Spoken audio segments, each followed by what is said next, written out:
Mas Ade Armando, terima kasih pada SMRC, Mas Saiful Mujani, juga yang terhormat Pak Mahfud, Menko Polhukam, dan Mbak Mutia Hafid, Ketua Komisi 1 DPR, serta Profesor Pak Tamrin Amal Tomagola, yang juga menjadi fellow panelis. Ada beberapa hal ya yang bisa saya sampaikan terkait dengan survei SMRC ini, dan melanjutkan diskusi yang sudah disampaikan oleh Mbak Mutia dan Pak Mahfud tadi sebelumnya, terkait dengan demokrasi dengan supremasi sipil. Biasanya memang demokrasi kemudian kan ditabrakkan dengan pemimpin yang otoritarian gitu, dan sedikit banyak itu kelihatannya yang coba di-capture oleh survei dari SMRC ini. Mungkin beberapa hal mau saya sampaikan. Yang paling penting pertama adalah karena ini tadi banyak pertanyaan tentang kepuasan terhadap kinerja presiden, kepercayaan terhadap demokrasi. Mungkin saya mulai dengan mengingatkan kita semua bahwa Presiden Jokowi itu adalah civilian pertama dalam sejarah modern Republik Indonesia yang terpilih melalui pemilu demokratis dan survive 2 kali pemilu. Memang sebagai civilian, Pak Jokowi bukan yang pertama, Bung Karno civilian, tetapi tidak pernah melalui proses pemilu. Kemudian Pak Habibie menjadi presiden, beliau civilian, tetapi karena menggantikan Pak Harto dan tidak ikut dalam pemilu 1999. Pak SBY sudah bukan tentara aktif ketika menjadi presiden. Bu Mega, Gus Dur di tengah jalan waktu itu karena akrobat politik, ya kan, sebagai presiden sipil karena akrobat politik tidak sampai penuh 5 tahun gitu, dan kemudian digantikan oleh Bu Mega tengah jalan, tetapi kemudian tahun 2004 Bu Mega yang civilian juga tidak memenangkan pemilu presiden 2004 gitu. Dan karena itu mungkin ini mau saya ingatkan bahwa setelah 20 tahun reformasi, Pak Jokowi menunjukkan bahwa civilian di Indonesia itu bisa mendapat kekuasaan paling tinggi melalui pemilu, dan dia bisa survive 2 kali pemilu gitu. Dan ini menurut saya indikator yang sangat penting yang perlu kita catat gitu, bahwa memang terjadi proses-proses konsolidasi politik sipil yang tentu saja banyak catatan-catatannya gitu. Tetapi kita mulai dari poin ini dulu yang pertama. Yang kedua, menurut saya terkait dengan sipil, dengan militer, yang mungkin kita selalu muncul dalam diskusi kita dan dalam survei karena ada pengalaman misalnya yang cukup mungkin bagi banyak orang gitu traumatis terhadap 32 tahun pemerintahan Orde Baru. Dan saya kira dalam masa kita hidup ini mungkin trauma ini mungkin tidak akan hilang gitu ya, belum akan hilang karena ada beberapa pertanyaan, beberapa hal. Yang pertama, untuk bisa secara penuh mengkonsolidasikan kekuasaan politik sipil dan kemudian mereformasi militer kita agar dia tidak terlibat dalam politik, itu kan ibaratnya it takes two to tango ya. Bahwa dari sisi militer harus ada juga dorongan internal untuk melakukan terus-menerus menjaga reformasi internal TNI. Dan itu tentu saja harus diikuti oleh pandangan-pandangan penerimaan terhadap supremasi sipil gitu. Dan di awal reformasi itu ada sangat kuat karena waktu itu tentara sendiri yang memutuskan untuk mundur dari politik karena memang tekanan publik yang demikian kuat, konteks demokratisasi dan lain-lain, ya kan, waktu itu mungkin juga karena banyak sekali tentara reformis di awal reformasi kita ya. Pak SBY itu harus dicatat sebagai menurut saya reformis juga. Lalu ada Pak Agus Wijoyo yang dengan sukarela gitu ya, waktu itu posisi wakil ketua MPR mengumumkan pengunduran diri TNI dari kursi yang didapat secara gratis gitu di DPR karena komando TNI waktu itu menghendaki agar TNI mundur dari gedung parlemen. Karena itu adalah indikator awal, sebetulnya indikasi awal ada komitmen yang waktu itu kuat di dalam TNI. Nah, apakah komitmen semacam ini kemudian ditransfer kepada kepemimpinan TNI yang hari ini mungkin berkuasa, yang mungkin makin berjarak juga dari proses kita 98, ini menurut saya ada banyak pertanyaan. Yang ketiga, kalau takes two to tango, berarti dari sisi pemerintahan sipil juga harus ada komitmen yang kuat untuk tidak menarik-narik tentara ke dalam politik. Kemarin yang sempat diramaikan kan misalnya ada banyak jabatan-jabatan MOU antar kementerian lembaga dengan TNI di mana bisa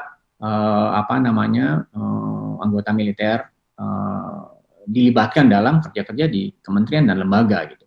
Padahal sudah ada rambunya yang sangat jelas gitu yang Pak Mahfud pasti paham sekali Undang-Undang 34 2004 tentang TNI pasal 47 itu yang tadi Pak Mahfud sebut juga memang menyebutkan bukan nggak boleh tentara masuk dalam misalnya birokrasi gitu. Tetapi dia harus mengundurkan diri gitu, atau pensiun. Jadi hak sipilnya muncul ketika dia mundur gitu kan. Nah, apakah ini bisa diawasi oleh DPR, oleh pemerintah sendiri? Itu saya kira poin pentingnya agar menjaga TNI tidak tergoda gitu ya untuk masuk dalam wilayah sipil. Mungkin juga sudah terjadi ada beberapa kawan di CSIS yang melakukan studi ini, misalnya kebutuhan TNI masuk ke dalam birokrasi dan lain-lain, mungkin tidak ada hubungannya dengan niat masuk wilayah politik. Tetapi mungkin proses internal TNI diperlukan karena secara organisasional misalnya, mungkin dulu di masa otoritarian atau di akhir otoritarianisme masih ada rekrutmen TNI dalam jumlah yang besar gitu. Sehingga ketika sekarang ada banyak perwira non-job, itu kan masalah internal. Sehingga dia harus dicarikan posisi. Kalau enggak, jenderal nggak ada jabatan, itu bisa bahaya juga kan. Nah, artinya dia berhubungan dengan reformasi internal TNI gitu, secara birokratis. Apakah proses rekrutmennya didasarkan pada memang kebutuhan untuk menghadapi ancaman, ya kan, menghadapi logika-logika perang dan seterusnya, sehingga dia bukan sekedar merekrut dalam jumlah yang besar yang mungkin kemudian jadi kuno gitu ketika dihadapi pada tantangan yang lebih modern. Akibatnya harga yang harus dibayar adalah kesulitan untuk mencarikan posisi sehingga dia spill over ke birokrasi. Nah, ini yang saya maksud tadi, dua pihak harus secara penuh punya komitmen untuk terus-menerus menjaga agar tentara tidak masuk itu dalam politik setidaknya gitu. Yang ketiga, yang mungkin menarik dari survei ini, memang mungkin sebetulnya pandangan bahwa tadi disebutkan oleh Mas Saiful Mujani ketika presentasi, 74% responden misalnya setuju sekali untuk TNI diabdikan hanya untuk menjaga pertahanan dari ancaman luar atau darurat, kecuali declare oleh presiden. Ini nggak ada yang salah, karena memang konstitusi kita menghendaki presiden misalnya menetapkan keadaan bahaya dan lain-lain. Sehingga ketika TNI harus ikut serta dalam mengatasi keadaan darurat, sepanjang itu diambil keputusannya oleh pemimpin sipil, yaitu presiden sipil yang terpilih secara demokratis, saya setuju tadi dengan Pak Mahfud, tidak ada masalah. Tetapi keputusan politiknya harus diambil oleh kepemimpinan sipil. Jadi kita tidak bisa juga terlalu hitam putih bahwa TNI sama sekali tidak bisa masuk dalam soal-soal yang terkait dengan misalnya keadaan darurat atau keadaan bencana gitu ya. Dan contohnya adalah keadaan bencana. Indonesia ini negara rawan bencana, ya kan. Kemarin juga ada sempat kontroversi ketika misalnya waktu itu Pak Doni Monardo akan dijadikan ketua BNPB karena beliau adalah waktu itu TNI aktif gitu kan. Dan memang ini polemik yang perlu dan penting, tetapi bahwa ada aspek lain dari TNI kita ini gitu. Karena keadaan negara kita yang sedemikian rupa, rawan sekali dengan bencana, dari beragam bencana yang sudah pernah terjadi, gempa di Lombok, Palu yang demikian luar biasa itu sekaligus 3 likuifaksi, tsunami dan gempa dan lain-lain. Dari beragam bencana yang pernah terjadi, saya perhatikan biasanya civilian government-nya yang collapse duluan, Memdanya gitu. Sehingga memang yang merespon dengan cepat itu mengembalikan, menyelamatkan, rescue dan lain-lain itu memang TNI. Sehingga ada aturan-aturan pelibatan yang harus disusun yang tadi disebut oleh Pak Menko Polhukam, Pak Mahfud, OMSP atau Military Operation Other Than War itu, yang mungkin kita perlukan tugas-tugas perbantuan bagi TNI yang secara komprehensif disusun, gitu. Sehingga kita tahu rambu-rambu dan keputusan politiknya, gitu. Yang keempat, sebetulnya dari sisi reformasi TNI dan lain-lain, saya kira cukup banyak yang sudah terjadi ya sejak 98 sampai mungkin 2020 ya. Pencabutan di fungsi, sekarang kita juga relatif tidak terlalu banyak bisnis TNI yang mendistorsi ekonomi dan lain-lain. Itu saya kira dalam dirinya sendiri adalah pencapaian yang sangat luar biasa yang harus kita apresiasi. Walaupun ada banyak soal lain yang mungkin masih perlu dilakukan, misalnya tadi yang terkait dengan Bu Mutia Hafid, transparansi dan akuntabilitas, gitu. Itu dia tidak hanya diterapkan pada birokrasi, tetapi juga pada TNI dan juga mungkin polisi ketika misalnya akuisisi alutsista dan seterusnya. Tapi ini fungsi transparansi. Yang kelima, terkait demokrasi. Ada hal yang menarik ya, bahwa masyarakat kita sangat komit pada demokrasi. Mungkin ini catatan untuk semua lembaga survei, karena kebetulan juga saya adalah dari perhimpunan survei opini publik gitu ya. Komitmen adalah satu hal. Komitmen selalu tinggi. Sama dengan survei-survei mengenai korupsi, itu ya, misalnya CSS melakukan survei tentang korupsi, orang tuh ditanya korupsi nggak suka semua. Gitu. Bahwa dalam setiap survei, orang tuh ingin korupsi hilang dari Indonesia. Tetapi mungkin perlu pertanyaan lanjutan dalam survei, seberapa mungkin mereka berkorban untuk menegakkan demokrasi, ya kan? Kalau dalam survei-survei tentang korupsi itu, misalnya ditanya apakah siap sedia melaporkan ke polisi ketika melihat money politics misalnya gitu. Kita semua tahu ada money politics, ada amplop serangan pajak. Tapi kalau ditanya, Anda mau nggak melapor ke Bawaslu? Gitu. Nggak mau pasti. Karena itu tentang kerepotan, ya kan, harus dipanggil pengadilan dan seterusnya. Dan dengan demokrasi juga sama, gitu. Komitmen kita tentang demokrasi tinggi, tetapi mungkin kita juga perlu tanya seberapa mau untuk berkorban untuk demokrasi. Kita bisa turunkan banyak pertanyaan di situ gitu ya. Karena ini penting gitu. Karena bisa saja komitmen tentang demokrasinya tinggi, tetapi besok ada pemimpin yang tadi yang kuat dan lain-lain, orang nggak komit untuk membela demokrasinya gitu. Ya udahlah gitu. Nggak apa-apa, mungkin kita perlu pemimpin kuat, kan bisa gitu logikanya.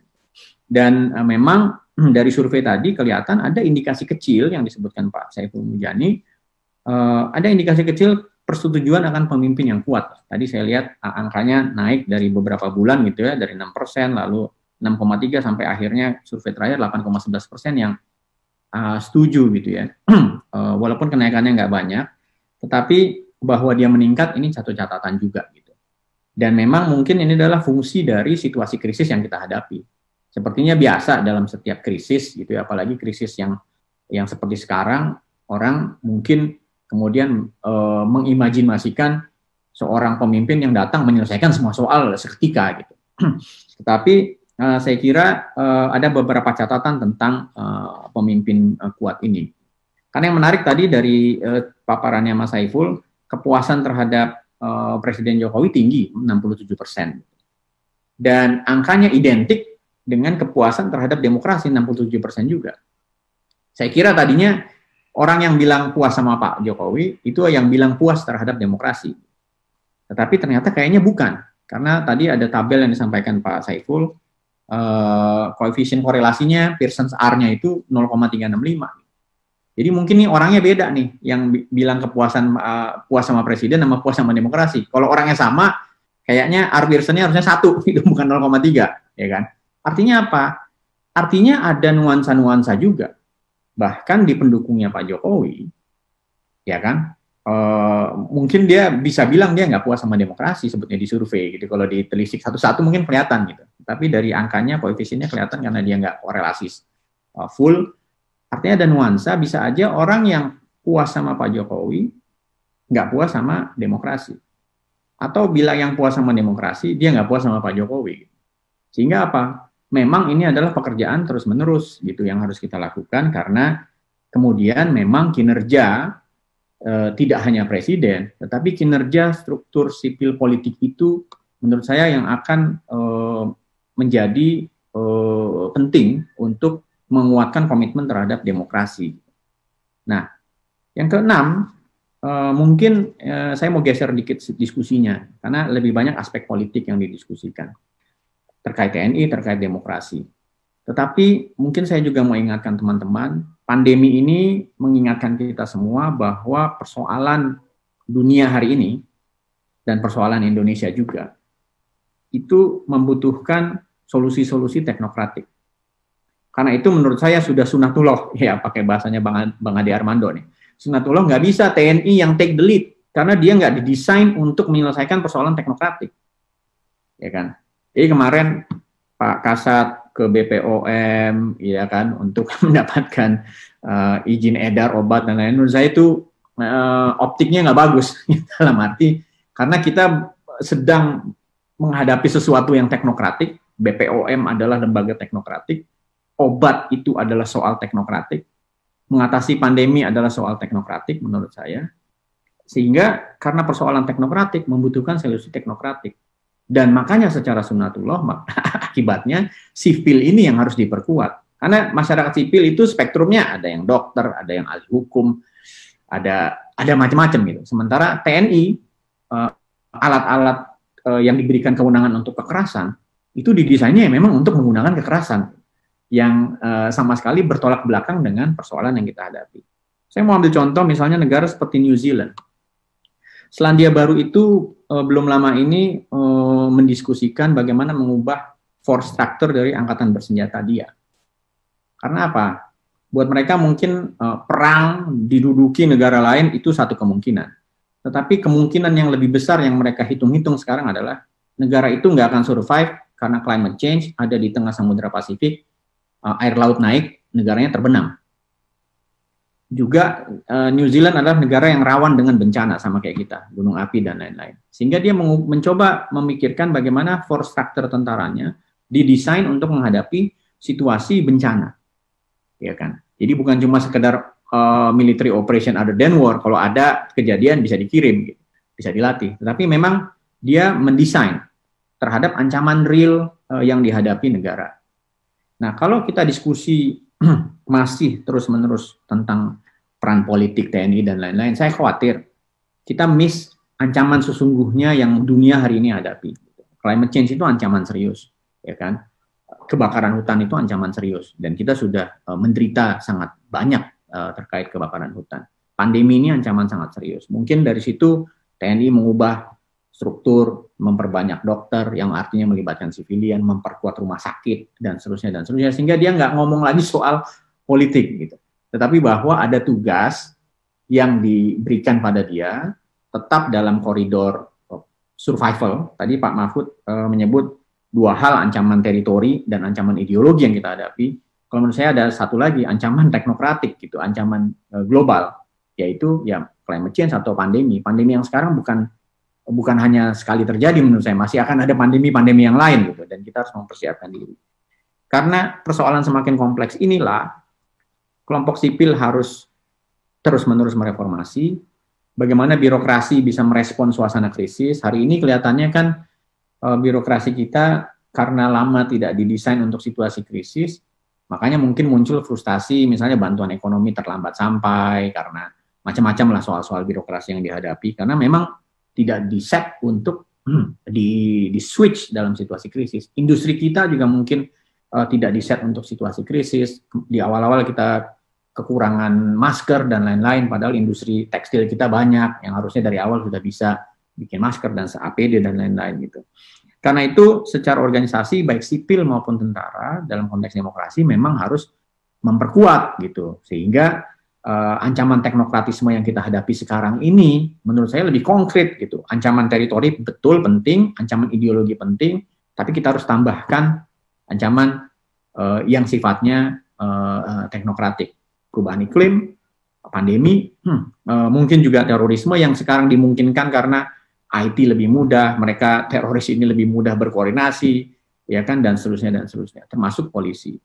Nah, yang terakhir, kalau boleh saya ingatkan juga, tadi disampaikan Pak Mahfud, mungkin saya mau menambahkan sedikit, terkait dengan memperkuat demokrasi dan mereformasi sektor keamanan dan pertahanan. Sebetulnya yang harus direformasi juga, selain tentara, adalah polisi.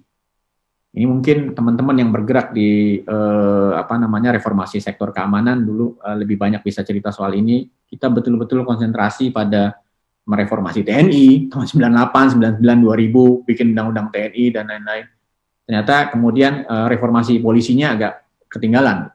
Padahal soalnya juga sama.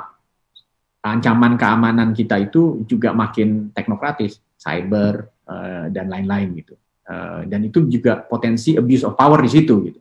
Sehingga soal-soal terkait undang-undang macam-macam yang menghambat kebebasan sipil dan seterusnya yang harus dihadapi polisi, bagaimana kita menjamin agar polisi tetap menjalankan prinsip-prinsip demokratis gitu, due process of law dan lain-lain, sehingga menjamin bahwa keamanan yang mungkin tidak hanya keamanan di jalan, kriminal dan lain-lain, tetapi keamanan yang sifatnya lebih modern gitu ya, teknokratik, itu juga bisa dihadapi polisi tanpa mengorbankan kebebasan sipil. Dengan itu menurut saya demokrasi kita yang hari ini akan dilanjutkan oleh populasi kita yang muda usia itu bisa jalan gitu. Ancamannya modern, aparatusnya kolot sehingga kadang-kadang tidak menyelesaikan masalah sehingga dukungan terhadap demokrasi mungkin jadi menurun. Itu yang bisa saya sumbangkan, Bang Ade. Terima kasih. Mohon maaf kalau ada kekurangan. Assalamualaikum warahmatullahi wabarakatuh.